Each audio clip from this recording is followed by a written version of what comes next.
So, now you understand the role of capacity in capacitor. Why it is required? What is the requirement of a capacitor? Where capacitors are used? Give some examples in your day-to-day activities.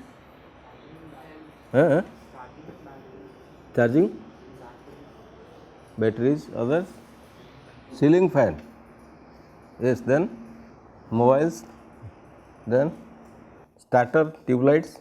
Then why you are using them? There must have some reason why in those devices you are using capacitor. What is the role of a starter in tube light? You might have all experience with that. Why there is a starter? Without starter, can the tube light glow? It will not glow unless there is a starter. Once started, you can remove it, but to start with, it is essential. Why? That's why it is called a starter. Then what is the role of that starter in glowing the tube light? It is a charge storing device or not? Yes, then if charge is stored, energy is stored. Field is there means energy is stored. So, in that way, what is the role of the starter? Think in that way and tell what is the role of the starter then in glowing the tube light. Like for example, if you go for starting an engine, machine, right. For example, if you are nowadays the scooters or scooties are not by kicks, but by power start. So, that power start also requires capacitor, right. Then even in case of the kicks, what will happen there? Why you require a kick? To start with, initially it requires more energy to start with, right, and to ignite. Once the chamber is ignited, then the mixture of the petrol will glow and it will work accordingly. In the same way, whenever there is a device to start with, it requires all the time more energy, right. Once it is started, firing starts, then it will continue. No further kick is required, no further energy is required, but at the beginning it requires more energy to start with. Same thing for the starter also, right. To glow the tube light, it requires a definite amount of energy, right. So, at the beginning, if there is no starter, that much amount of energy supplied by the power supply will not be sufficient to start glowing the tube light, and once it is glown, it will never go down, right. So, that is a charge storing device or energy storing device from where you can utilize the energy for some application, like all. In the same way, that is the role of a capacitor, and that is why the capacitors are designed in various forms: thick, thin, big, small, depending on the device, what kind of device it is, right. And if you think about the role of the capacitors, then ultimately what is the basic principle of the capacitor and how it works? What is the basic principle? How the charge can be stored in the capacitor? What you have done there? It is nothing but an arrangement, right? Capacitor is a device, just you are arranging to store the charge. But how can you store the charge? Because you can tell every conductor has a capacity. That you know, capacity and capacitors are different. Capacitor is a device, right? Capacity is, what is the difference in capacity and capacitor? Capacitor is a device, arrangement that we made, but every conductor has capacity of its own, right? Every conductor has capacity of its own, but when you tell it is a capacitor, we have to make some arrangement, then only it will be a capacitor, right. So, by doing such arrangement, what you are achieving? It may be parallel plate, it may be cylindrical, it may be spherical, all are different forms of capacitor, but ultimately what you are going to do? To enhance the capacity of the device. How can you enhance the capacity of the device? Right, by that arrangement, and that is called as the capacitor. In different forms it is available: parallel plate, spherical, cylindrical, many other forms are also there, but ultimatum is the how to improve the capacity of that device. So, that device which we have designed to improve the capacity is a capacitor, right. Then how that capacitor is working? Suppose for example, let us say think about a simple capacitor, parallel plate capacitor. Let us say these are the two plates, right, and in between nothing is there, nothing means it is vacuum, right. Suppose this is charged Q and ultimately this is charged with minus Q when it is supplied with some potential difference, let us say V, right. When some DC source is connected with a potential difference of V to a capacitor, parallel plate capacitor, then it will be charged, right, equal amount of charge. If it is plus, that will be minus. So, then ultimately in that space, this is the space in between the capacitor, there will be a field created, right, field is there. So, ultimately energy is there, the device is now with energy, but when there is no potential difference, no energy, right. Once field, there is energy. So, now what will happen? Suppose now the field is directed in this direction, right. Then what is the capacity? What is the capacity of this capacitor? Epsilon 0 A by D, right. So, when it is air or vacuum, only you can write epsilon 0. If there is a medium of dielectric constant K, then it should be this. For air K equal to 1, so epsilon 0 A by D, right. If the medium is air, dielectric constant of air is 1. Therefore, it reduces to this formula when it is free space, vacuum or air. But other than these two, if any other medium is there, then accordingly you have to multiply that by dielectric constant of that medium, right. So, then now you see, for example, if this is air and this distance between the two plates is D and area of each plate is A, right. So, that is the reason why we are telling this A and D are very important and that you are arranging, right.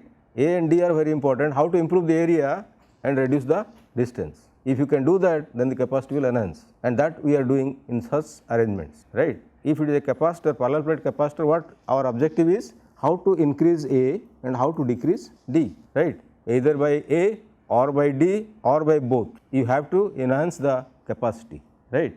So, by various ways we are doing in this parallel plate capacitor also the same thing, the area is enhanced and D is reduced. That means, if you take two plates close, then the capacity will automatically enhance, because D is less means capacity will be more, but if you take it far away, then capacity will go down, right. Similarly, when you take two plates, they have some area, if the area will be increased, two plates area is more, then the capacity will be more, but when the area is less, automatically the capacity will go down. So, that is the arrangement we are doing to enhance the capacity. Maybe spherical, maybe cylindrical, the same thing is done. How to enhance the respective parameters to improve the capacity. And here the parameter for parallel plate is A and D.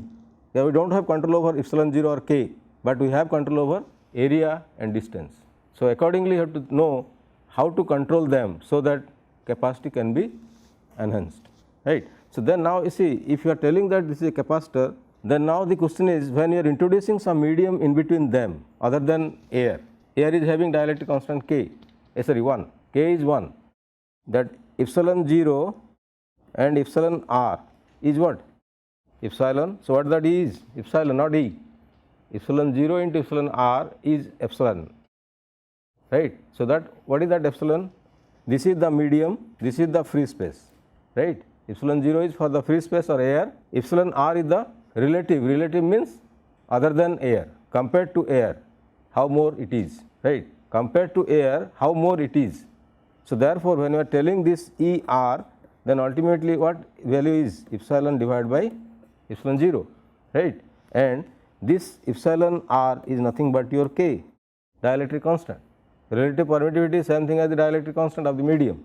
So, now tell what this dielectric constant means. This is simple permittivity, you cannot tell it is for air or for vacuum, it is the permittivity, right. Then what is this epsilon? This is 0, right, this is 0. So, ultimately if K is more, then this should be more, because we do not have control over epsilon 0, free space permittivity is fixed, constant, right, you know the value of that epsilon 0, we cannot change it, but we can change this epsilon, and by changing that you are changing the dielectric constant. right. So, when dielectric constant is changed, capacity will change, right. Then now how will you change this epsilon or the K? K is the relative permittivity or dielectric constant of the medium, and you know that when K is more, capacity will be more. You can improve the capacity by introducing some material which has more dielectric constant, right. If K is more, capacity will be more. Then how can you improve the dielectric constant of the medium? Can all the mediums are having same dielectric constant? No. Then you have to select that medium which must have more dielectric constant. For example, if you take water, the dielectric constant is how much? 80. For air it is 1, right. But the problem, if you introduce water, there is probability of leakage, right. That part you have to take care of. If it is liquid, then there is every probability that there will be leakage.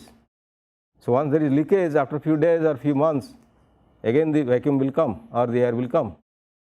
It will come back to reduce the capacity. So, generally these are filled by solids, right. Solids which are having more dielectric constant.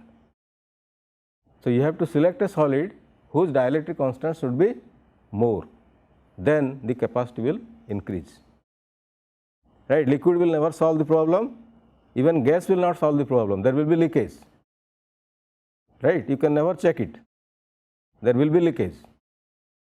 How tightly you can seal it, but still you cannot tell that there is no leakage, and once there is leakage, same thing will happen after few months or years, but that never happens for solids. Once solid is there is no chance of leakage. It is in between the plates, it will remain fixed forever, right. Then now suppose for example, let us say you take a solid slab. This is a slab of solid having height, length, breadth, 3 dimensional, right.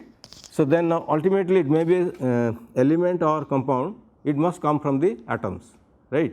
If it is compound, more different kinds of atoms. If it is an element, same kind of atoms. So, ultimately the material is consisting of atoms, right. Maybe compound, maybe element, but ultimately it consists of the atoms. If it is compound, different kinds of atoms. If it is element, same kind of atom, right. So, then now the question is, when I am telling atom, this is a nucleus, and around this what you will get? There is electron cloud, right. Each atom is having a nucleus at the center, and around it there is an electron cloud, right, and that cloud consisting of all the orbitals, the cloud consisting of all the orbitals, right. So, then now the question is, as I told you, the example that I have given is center of mass. You know that what is center of mass? When you take a, let us say, body, it has different atoms. Each atom is having mass ma, each atom, but the total mass is sum over n ma. If there are n number of atoms, then what is the total mass? You have to go them adding, right. But if I will tell what is the weight of that body, then how will you answer to that?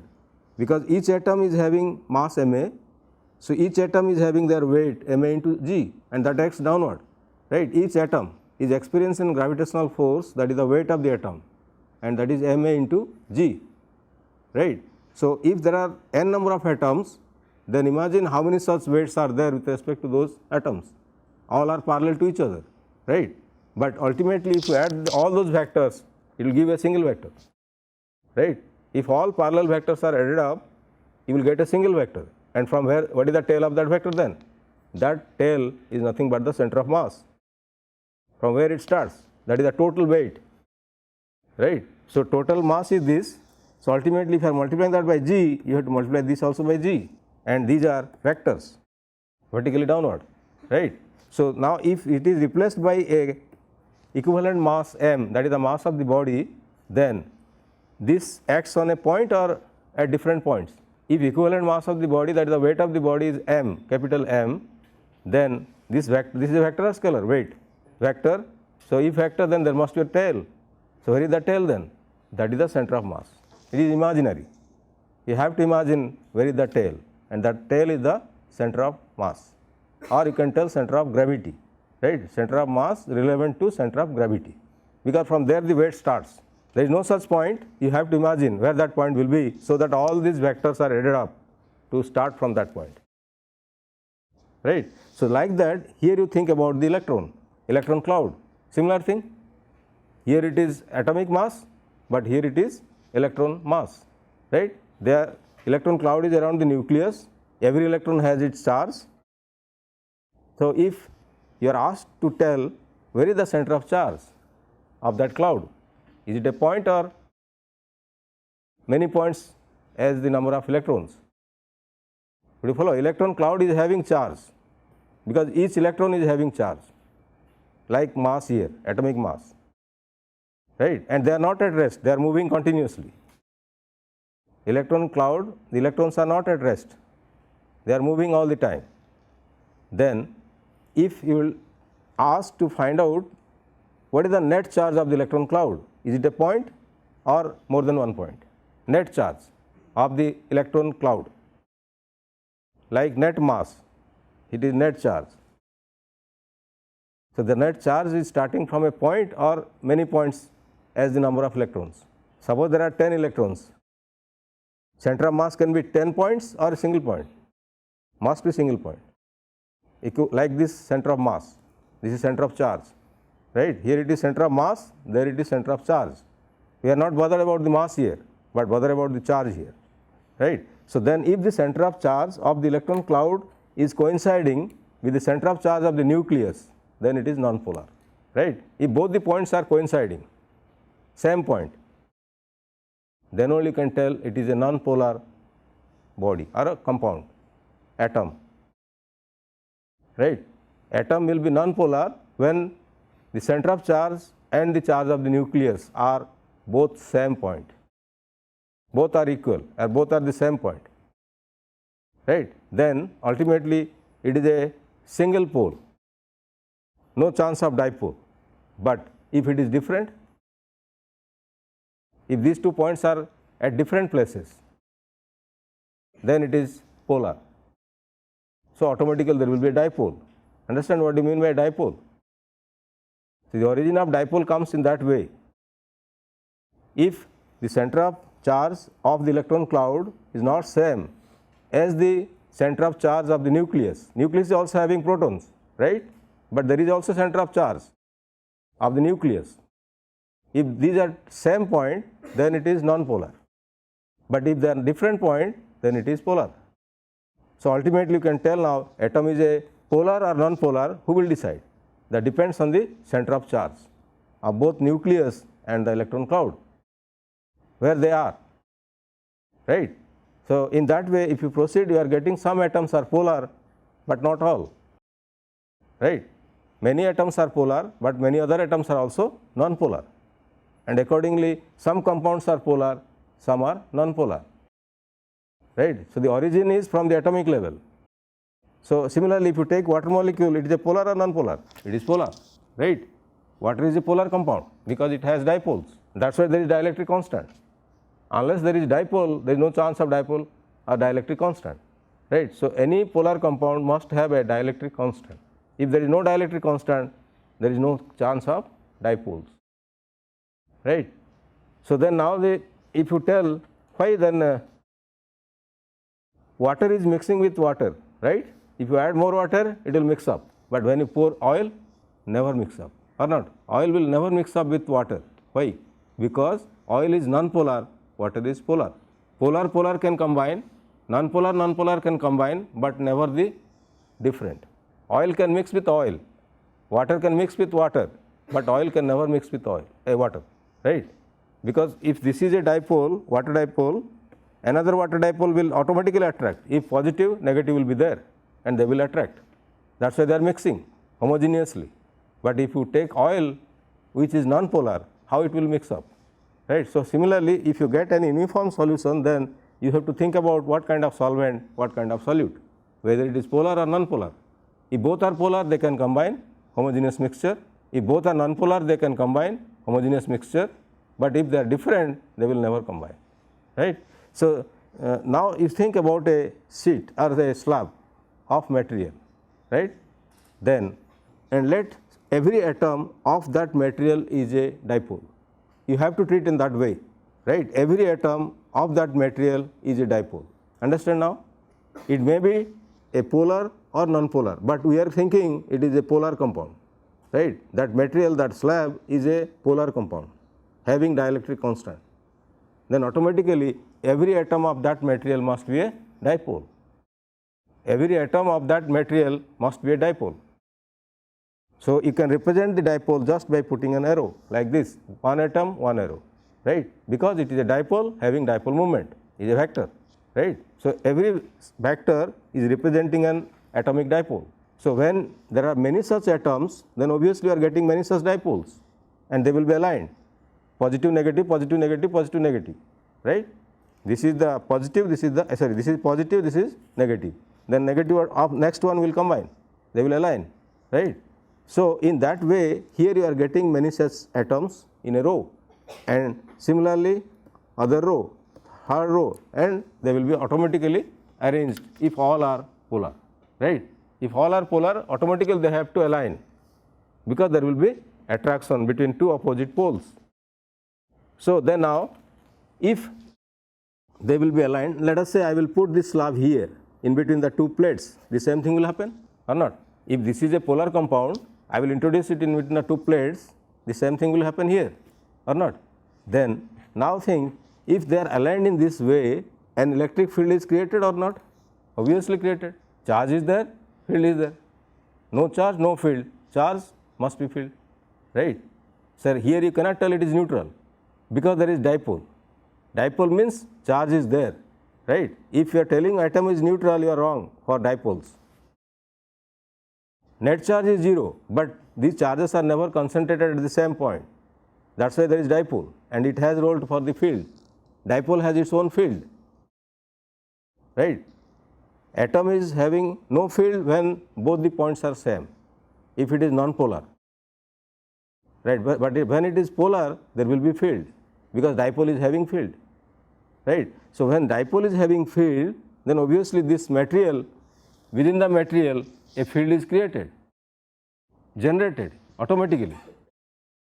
But if it is non-polar, no such question arises, right. If this is a non-polar compound, no such question arises, but when it is polar, obviously there is an electric field, right. Then so when I will introduce this material here, then what may happen? Already they are charged plates, right.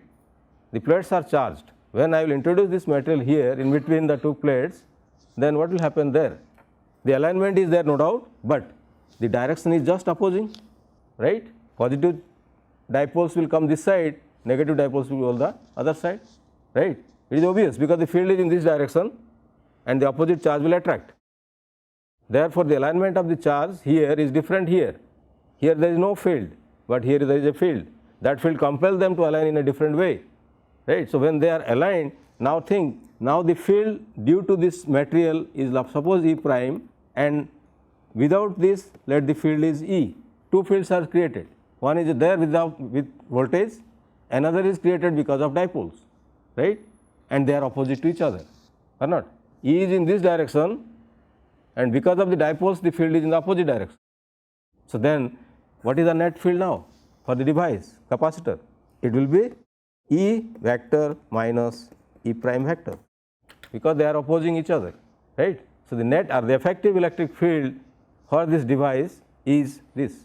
That means some of the field strength is being cancelled by the field created due to the dipoles, right. Some of the strength is neutralized by the strength of the electric field created due to the dipoles in that material, right. So now think, when you introduce a dielectric material, what happens, right. When you introduce a dielectric material between the two plates, what will happen? This happens. So ultimately when this happens, how you correlate this with the capacitor? Now the question is the capacity, right. Then what will happen to the capacity? Think whether it will be enhance or reduce. If enhance, then why? If reduce, then why? Our purpose is to enhance the capacity, right. If you introduce a slab which is dielectric, what will happen to this capacity? Because the slab is also having the same area and same D. It is completely filled, right. This slab, whatever is introduced, is having same D and same area, then only it will fit. So if it is done, then what will happen to the capacity of this capacitor? Check it and tell. So, ultimately you are reducing the field strength, right. By introducing the dielectric material, you are reducing the field strength in between the two plates, right. So, when the field strength is reduced, what will happen to the capacity?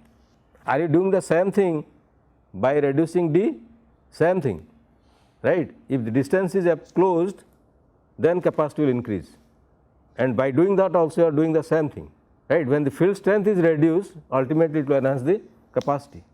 So, by introducing a dielectric slab in between the two plates, you are enhancing the capacity, and that is the reason why dielectric materials are introduced in between the plates, so that the capacity of the device will enhance.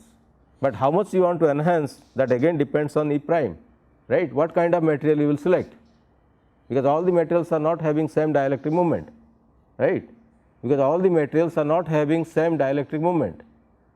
Dielectric moment means, what is the dielectric moment? If this is a dipole, dipole means two poles, positive and negative, having certain length 2L, charge Q, then dipole moment is twice QL, represented by P, which is a vector. Then direction is from negative to positive. Dipole moment is directed from negative to positive charge. So, every atom is a dipole.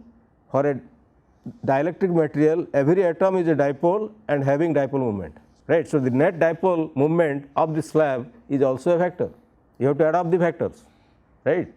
The net dipole moment of the slab is also a vector, and it is nothing but the combination of dipole vectors of all atoms present in it. So, the net dipole moment of the slab is nothing but equal to P1, P2 up to Pn if there are n number of atoms, right. If P1 is the dipole moment of the first atom, P2 is for second, Pn is for the nth, add them all, vector sum. The net vector is the net dipole moment of the slab. So, now this slab is a material with dipole moment, and that dipole moment is responsible to enhance the capacity, right. If this will be more, capacity will be more, right. If P is more, then capacity will be more, right, because this if P is more, this will be more. If this is more, net difference is less. If net difference is less, then capacity will be more, right. So, if you want to enhance the P, that means you have to take such kind of such kind of materials where the atoms are having more dipole moment, right, more dipole moment. Then if you think about the atom, if they are all similar, then question is different, you cannot change it.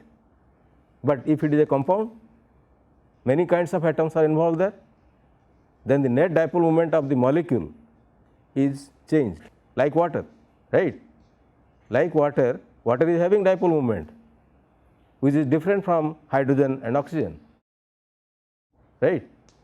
So, the generally dielectric materials are compounds, because the net dipole moment you have to control what kind of material you will take, where there is more dipole moment.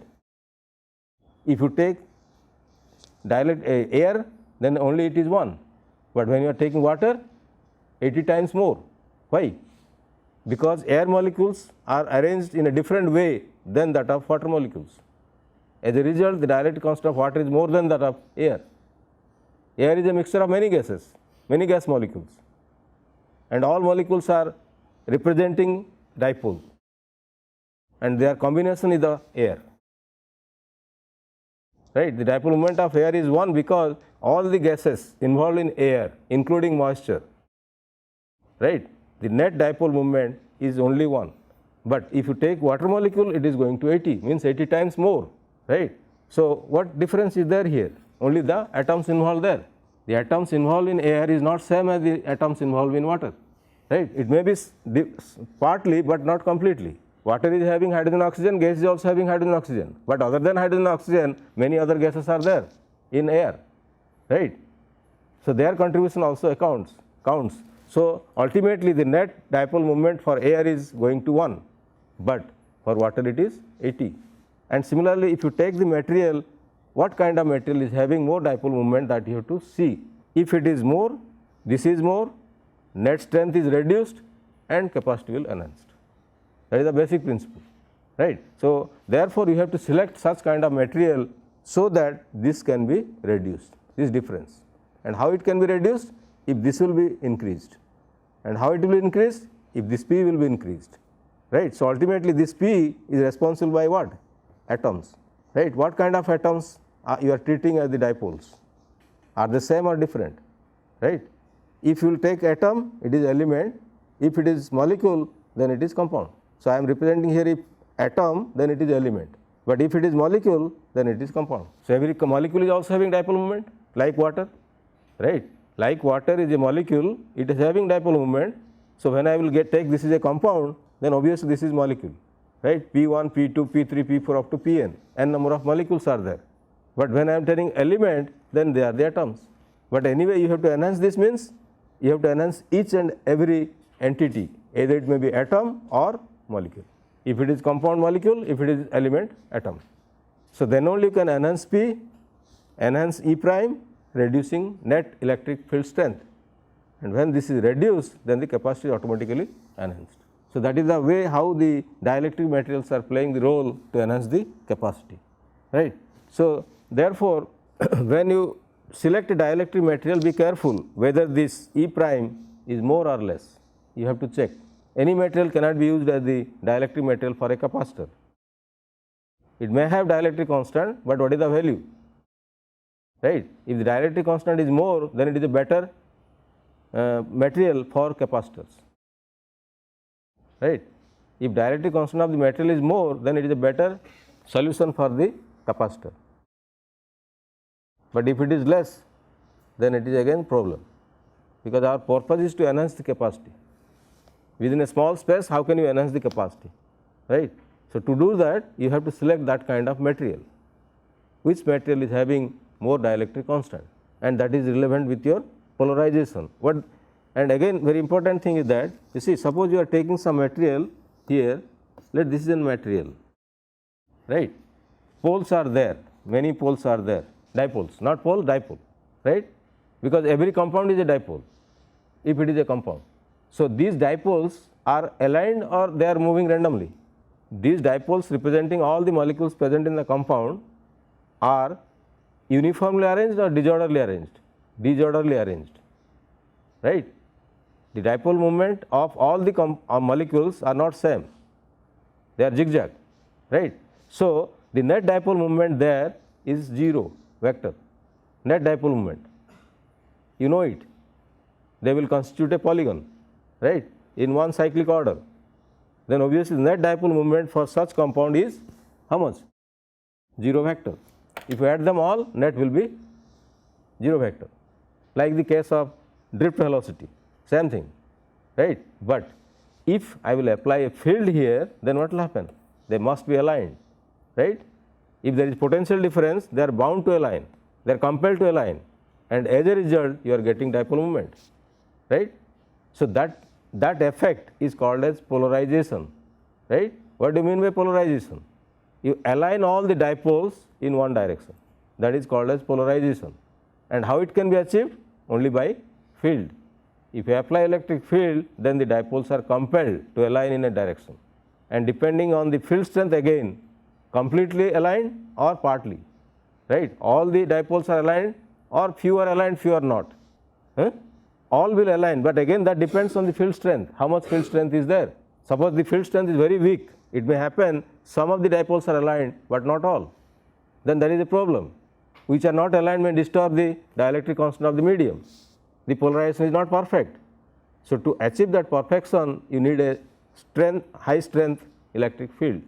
High strength means not that much high, but all the dipoles will be aligned by that strength, right. Or if all the dipoles are aligned in a particular direction, then you can tell it is the best electric field to align or for the best polarization, right. So, best polarization means all the dipoles must be aligned in one direction, but if partly, then it is not the best field for polarization. Field can only polarize, and depending on the strength of that field, you can polarize the dipoles, right. So, then now that is why even if this slab is not having net dipole moment any value, but still when it put it under the field, they are dipoles, right? When you are putting in between the plate, what will happen? There is a field. They will be compelled to align in a direction, that is why you are creating another field, right? This E prime is because of the dipoles. So, when there is no alignment, it may be 0, this may go to 0, right? But when you put in between the plates, you cannot tell it is 0 vector, and that is called as polarization. This is achieved only by polarization. Polarized means all the dipoles are polarized in a direction, right? So, now think how can you enhance the capacity by changing the value of this E prime, right? E prime may be 0, but if E prime is permanently 0 vector, then what you will tell? Can it be a dielectric material? No. If it is permanently 0 vector, you can never tell that that material is a dielectric material, right? Like for example, magnetic substance and non-magnetic substance. What is the difference? Non-magnetic substance can never be a magnet, right? Non-magnetic substance can never be a magnet, but magnetic substance can be with the application of magnetic field. That is the difference between magnetic substance and non-magnetic substance. Similarly, when you are telling dielectric material, whether its dipole moment is all the time 0 vector or temporarily. When field is applied, it will change, right? Then you can take that material is a dielectric material. If dielectric, then it must be having some dipole moment permanently or temporarily, right? Temporarily, like for example, if they are not aligned, the net dipole moment is 0 vector. But when the same thing is putting here, they will be aligned, there will be dielectric moment. Then you can accept that kind of material as the dielectric material, right? What do you mean by dielectric material? Understand now, what is the dielectric material? Dielectric material means there must be dipoles, right? But the net dipole moment of all these atoms or molecules inside is 0 vector or other than 0 vector. Both can be. If 0 vector also it is a dielectric material, if not also it is a dielectric material.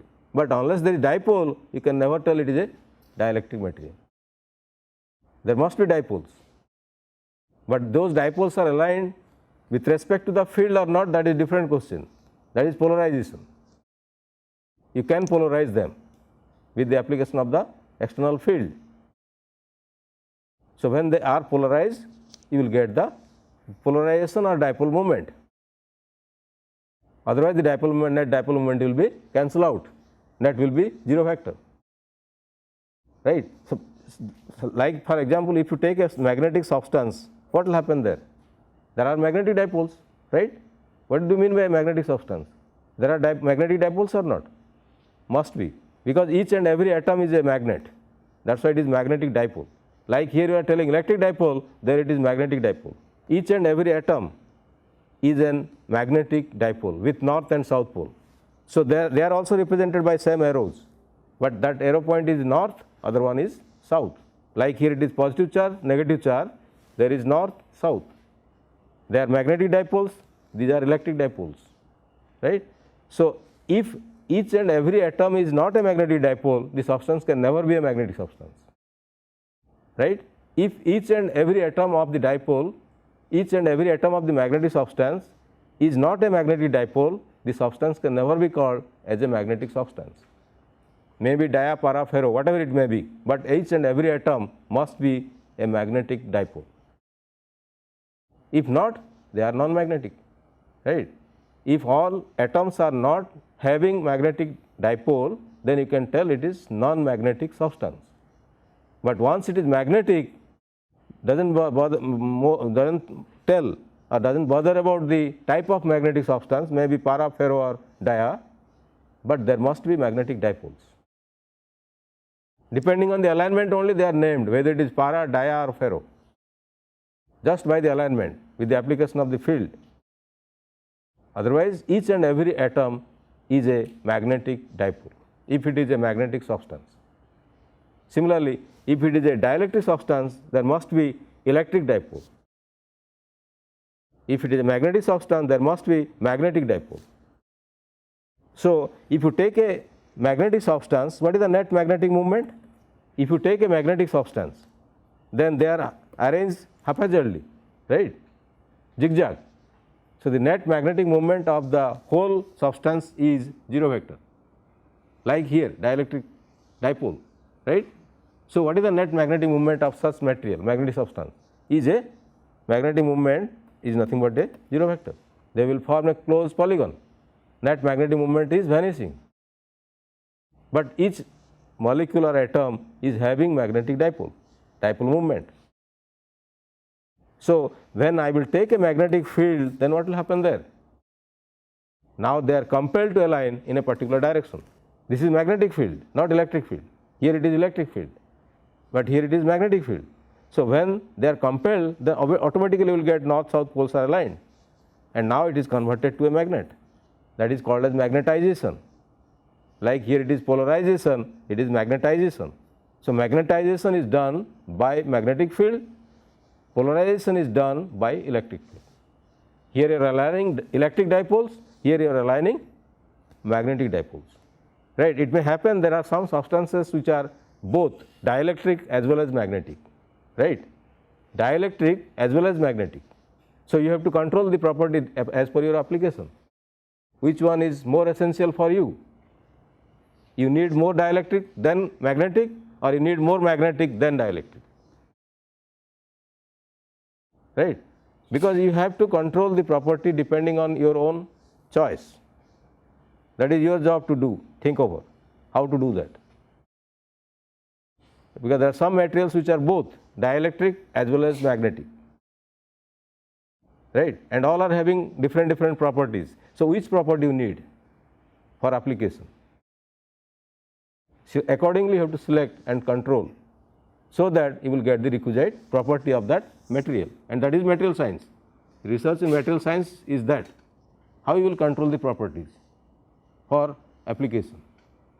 Obviously, because whenever you are taking any material, it must have some application. So, how to design that material so that you will get requisite property, right, and that is the job of the material scientists, they are doing across the globe. So, how to control the properties now controlled by all those parameters, if it is magnetic and electric, right. So, if there is a material which is having both electric dipoles and magnetic dipoles, then both the properties are simultaneously present, but you need a property where magnetic property should be superimposing the electric property, right. Which property you require more for that kind of application, right. It may happen there are some applications where magnetic property should superimpose with the electric property, should, then that kind of material is good for that. You select that kind of material for the application. But similarly, if electric is more than magnetic, select that kind of material. If only one, select only one kind, whether it is totally dielectric or totally magnetic. That depends on your application, what kind of application you are requiring, what kind of property you need. So, depending on that, you have to select that kind of material, whether it is dielectric or it is magnetic or combined, right. But all the properties are originated from the atomic level, remember it. All the properties, may it be mechanical, may it be electrical, may it be magnetic, may it be optical, all the properties are originated from atomic level. So, you have to control the atoms, you have to understand about the atoms, then only you can control the property of the material, otherwise not. So, you have to reach at that level to see what that kind of atoms are doing, what kind of properties are associated with the atoms, like unit cell in crystal. If you can understand the unit cell, you can understand the crystal. Same thing, if you can understand the atom, you can understand the material, what kind of properties are associated with that kind of material. So, therefore, before selecting the material, you should be very careful what kind of material you are selecting, whether it will be helpful or not. Before that, you have to decide whether it is helpful or not. Like for example, if you are taking a slab which is not having any dielectric constant, then why should you introduce? What is the purpose of selecting that kind of material? Right? Our purpose is to enhance the capacity. You are introducing here a material which is not dielectric, then why should you introduce there? So, similarly, or other kinds of applications, you have to think over it. What kind of material you are requiring, whether it is for optical property, or it is for thermal property, or it is for mechanical property, or it is for electrical property, or it is for magnetic property, or combination of any 2, 3, 4, what property you require. So, depending on that you have to design your material, right. It may not be available, it may not be possible to have all kinds of properties together, but you can do it, right. You can do it. You synthesize the material in such a way so that many properties can come together. Many properties can come together. Multiferroics, what do you mean by multiferroics? Many kinds of ferroic substances are together. That is why they are having different property which is not there only with ferroics, right. Multiferroics means different ferroelectric properties are there which is different from ferroelectric material. That is why it is multiferroic. So, depending on the requirement you have to select and design the material for particular applications. What kind of application you need? So, all are application oriented, otherwise research do not have any value, right. Research have no value unless it has application. So, if you are doing research you should have to think much before, earlier, what is my target, what I want to achieve, what is my goal. Then only you can proceed in the proper direction, otherwise you will be nowhere, you will be nowhere. And that is the purpose of doing, you are learning all those things because it may require for the higher study, right. It may require in the higher study, that is why you are learning, because you will have to select such kind of materials in future. May do research, may not do research, but these are very fundamental, right. These are very fundamental, one has to learn, otherwise you cannot understand science, what is happening around you. So, in this way now you know about the, now you think, imagine, let us say I will introduce a thin sheet, not covering the whole space, but a thin sheet, understand, thin sheet with dielectric constant K. Then is it same with the full sheet or full slab, or it will be different? It will be different, and try to achieve it, how much it will be, understand, when it is totally covered and it is partly covered. Partly means two sides are air, only in that part there is dielectric material. So, how the capacity will change? If it is completely filled, it is different, when it is partly filled, again different, and try to do that, how much the capacity will change when it is completely filled and when partly filled.